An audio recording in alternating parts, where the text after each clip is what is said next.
Son las 10 de la noche y es la hora de opinar. Hoy, junto con Javier Tello, retomaremos el tema del movimiento político estadounidense llamado el Tea Party y preguntaremos qué explica su aparición y creciente fuerza. Luego voy a entrevistar al doctor Sergio García Ramírez sobre el plan que se presentó en la UNAM para modificar la estrategia actual de lucha en contra del crimen organizado. Y finalmente pasaremos al tema que estamos debatiendo a lo largo de esta semana.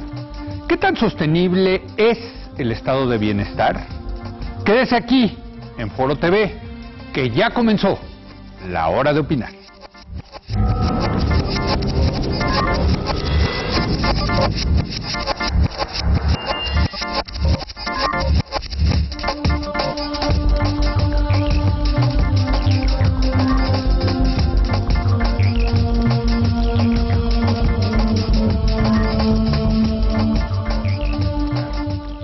Bueno, buenas noches. Ayer iniciamos una plática sobre el llamado Tea Party que hoy vamos a retomar.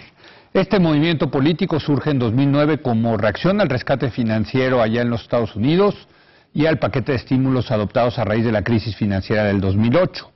Adquiere una mayor presencia a nivel nacional en las elecciones intermedias estadounidenses del año pasado y desde entonces congresistas vinculados al Tea Party han jugado un papel central en una serie de batallas relacionadas con el gasto público. Ayer decíamos que el típico integrante del Tea Party es un hombre blanco, casado, de más de 45 años, con empleo o retirado, y con un ingreso de nivel y una educación por arriba del promedio de los estadounidenses. Casi todos dicen estar registrados para votar, y la gran mayoría de ellos se considera como republicanos. Asimismo se describen como enojados. Están enojados con el rumbo que tiene actualmente el país, están enojados con el gobierno, están enojados por no sentirse representados ni escuchados por Washington. Promueven la idea de un Estado mínimo y en particular quieren reducir al mínimo el gasto público, así como los impuestos. Quieren dar marcha atrás a la reforma del sistema de salud del presidente Barack Obama, frenar los incentivos económicos para lograr las reducciones de las emisiones de dióxido de carbono y asegurar en todo momento la constitucionalidad de cualquier nueva ley que emita el Congreso.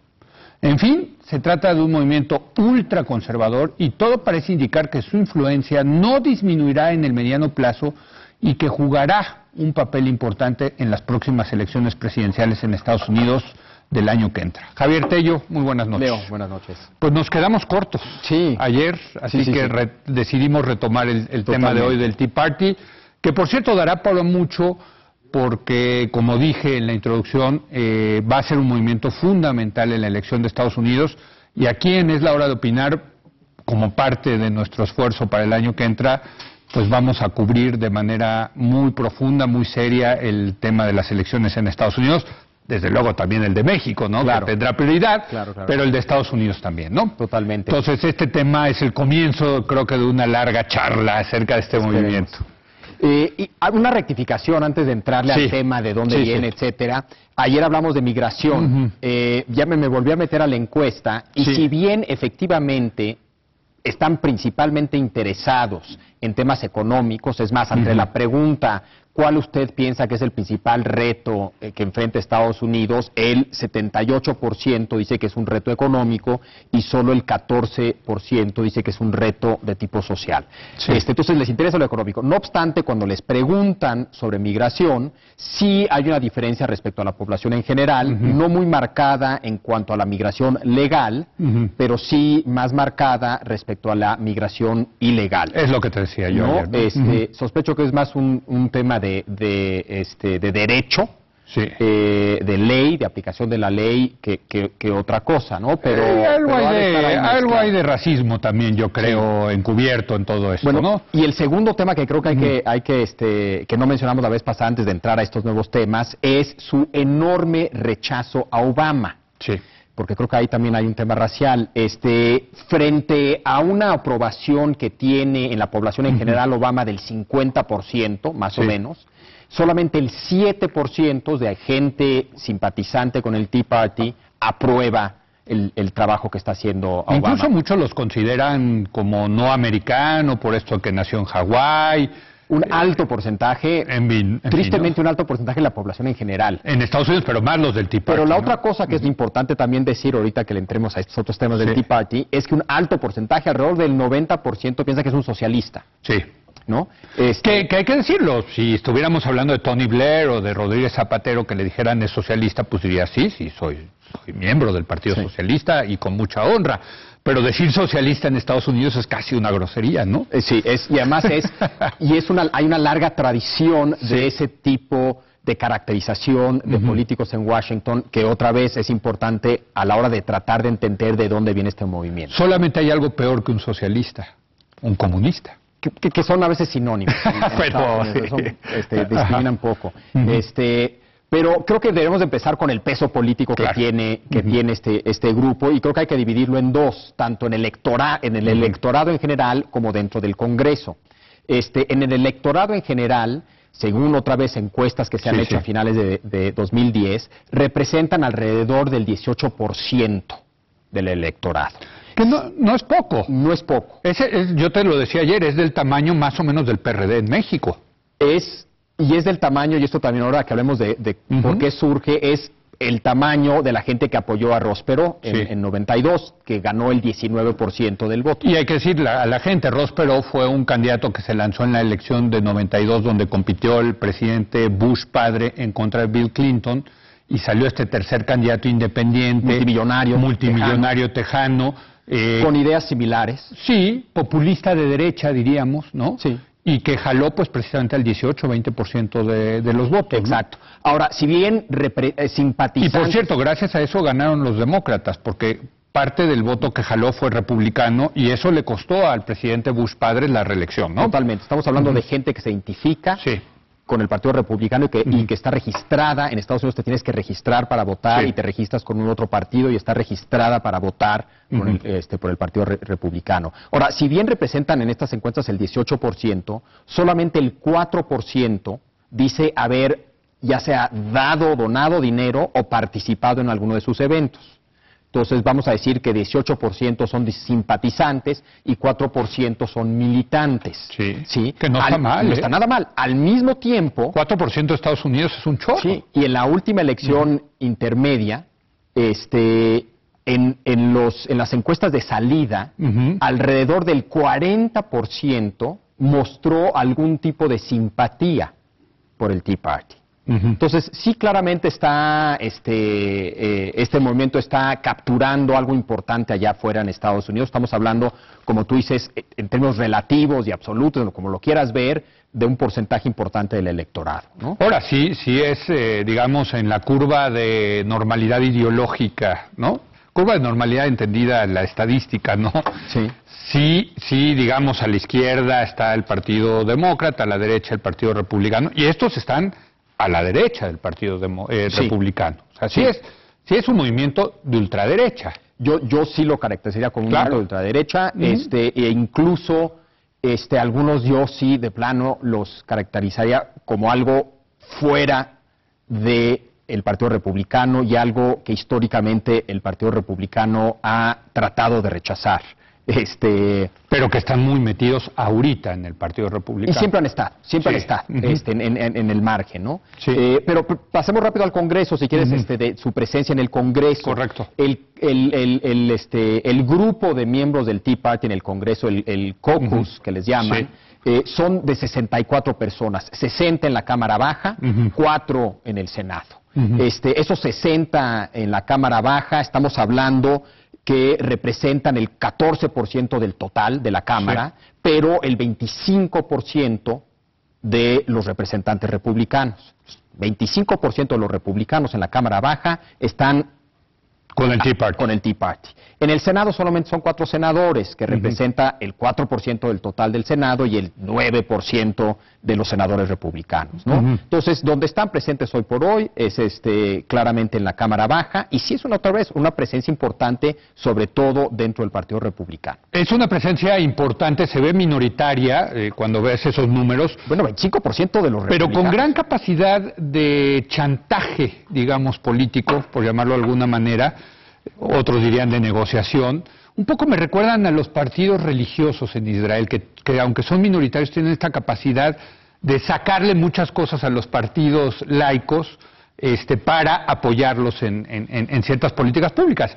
Y tan es así que estamos hablando del Tea Party porque son los ganadores de la negociación del paquete económico en los Estados Unidos, ¿no? Bajo ciertos términos se puede decir que son ganadores, ¿no? Sí, claro, pero porque una minoría es una minoría dentro del Partido Republicano es la ganadora de todo el sistema político.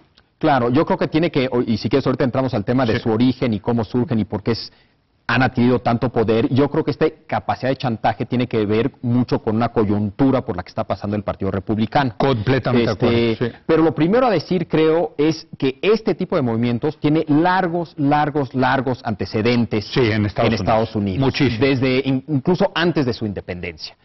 Pero ya en la independencia está el famoso movimiento de los know-nothings, de los no sabe nada, de los no sé cómo se traduciría este movimiento de mediados del siglo XIX.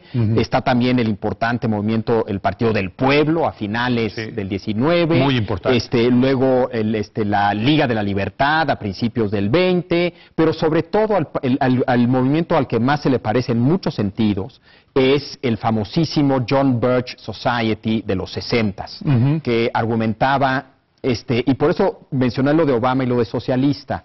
Parte del argumento del John Birch Society, que sigue activo y que está vinculado al Tea Party, es que el enemigo no está allá afuera, ¿no? No era la Unión Soviética en los 50s y 60s. El problema es que ya tenemos aquí a socialistas, comunistas. Incluso la sociedad John Birch decía que Eisenhower era comunista. Y que luego llevó eso al famoso macartismo. Esto fue un poquito después. No, pero vaya, tiene las raíces ahí en esto, ¿no? En purgas, en juicios. Ya están aquí adentro, están en Washington, nos están gobernando, ¿no? Entonces es un discurso... Y quieren llevar a la ruina a este país, ¿no? Bueno, al socialismo, que para ellos es la ruina. Para ellos es la ruina, ¿no? Exacto.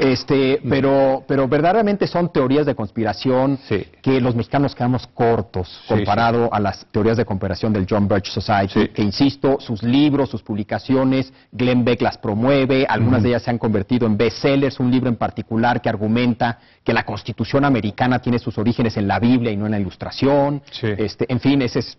Que es un documento sagrado. Super bestseller, gracias a una nueva introducción de Glenn Beck en Amazon, ¿no? Pero en fin, entonces tiene largas raíces. Sin embargo, sí hay que preguntarnos, bueno, ¿y por qué hoy otra vez surge algo de esto? Bueno, como tú decías, tiene que ver con la coyuntura, ¿no? Del Partido Republicano, un Partido Republicano que perdió la brújula en la última elección del 2008, ¿no? Que lanzó a un candidato bastante moderado, como es John McCain, y que eso, bueno, pues los incitó a todos estos más derechosos a reaccionar, ¿no? Sí. Porque la verdad es que les pasó encima un camión, ¿no? En el 2008. El Partido Demócrata, de verdad, tuvo una victoria contundente en el 2008. Sí, y creo que es un viejo pleito dentro del Partido Republicano. Claro. Es un viejo pleito que surge sobre todo a partir de los 50, se da una especie de disputa por la nación dentro del Partido Republicano, entre el conservador tradicional, sobre todo representado en términos intelectuales por Buckley, William F. Buckley Jr., gran intelectual conservador. Acaba de morir hace poco. Que acaba de morir, profundamente conservador, y sin embargo veía en estos de gran grupos, inteligencia. Gran intelectual, veía en estos grupos, en esa época era el John Birch Society, una enorme amenaza para el Partido Republicano, no solamente porque no estaba de acuerdo con ellos, sino porque además pensaba él que hacían prácticamente imposible que ganara una elección un candidato republicano si estaba apoyado por estos grupos. Entonces, por ejemplo, Barry Goldwater, que en su momento Buckley quería que fuera el candidato, fue el candidato, buscó el apoyo del John Birch Society y arrasaron con él, ¿no? Apoyó después a Nixon. Nixon sí se mantuvo distante, pero se metió en los problemas en los que se metió. Y luego se resuelve esta gran tensión entre estas alas radicales y los conservadores tradicionales con Reagan. Que Reagan, siendo un conservador bastante pragmático. Pero era un gran pragmático, exacto. Por eso, siendo un gran pragmático, tenía la capacidad de seducir a esta ala radical. Entonces, se fusionaron estos dos grupos, lo adoraron, sí. Todo el mundo rotundamente adora. El último gran republicano que hubo de la historia que unió a los republicanos. Fue Reagan, sí, claro. Y precisamente lo que estamos viendo, creo yo, es que con la desaparición de Reagan, otra vez perdió su centro el Partido Republicano, se ha seguido dando... La familia Bush se acercó a ellos, Bush hijo, sí, no. Bush padre para nada. Parte de esta historia tiene que ver que después de Reagan viene Bush hijo, que es un liberal. Sí. Y después todavía Clinton. Claro, me estaba pensando en Bush hijo, claro, desde luego. Ahora, ya nos tenemos que ir a un corte, pero yo te diría... a mí me parece evidentísimo que el que vaya a ser el candidato presidencial de los republicanos va a tener que negociar con ellos, y yo te apuesto que el candidato a vicepresidente lo van a poner ellos. ¿O no? Y se va a llamar Mark Rubio. ¿O no? Ahí está. Yo le meto lana ahorita que Mark Rubio es uno de estos conservadores de Miami, cubanos americanos, que precisamente entró a la Cámara de Representantes y que es el joven estrella ahorita del Tea Party. O va a haber un pleito, como los ha habido muchas veces en el pasado, y se dividen los republicanos en ese sentido, o mandan un candidato de extrema derecha o un candidato conservador liberal, y ninguno de los dos gana solito. Yo creo, por lo que veo ahorita, que el candidato presidencial va a ser el gobernador de Texas, Rick Perry, y el candidato a vicepresidente va a ser Mark Rubio. Eso es lo que veo ahorita. Vamos a ver si se hace realidad. Muchas gracias, Javier. Seguiremos hablando mucho de esto, pero evidentemente es una cosa fascinante. Sí. Gracias, Javier Tello. Hacemos una pausa y regresamos para platicar con el doctor Sergio García Ramírez sobre el plan que se presentó en la Universidad Autónoma de México, en la UNAM, este lunes, para modificar la estrategia actual de la lucha en contra del crimen organizado. Quédese aquí en Foro TV, que continúa la hora de opinar.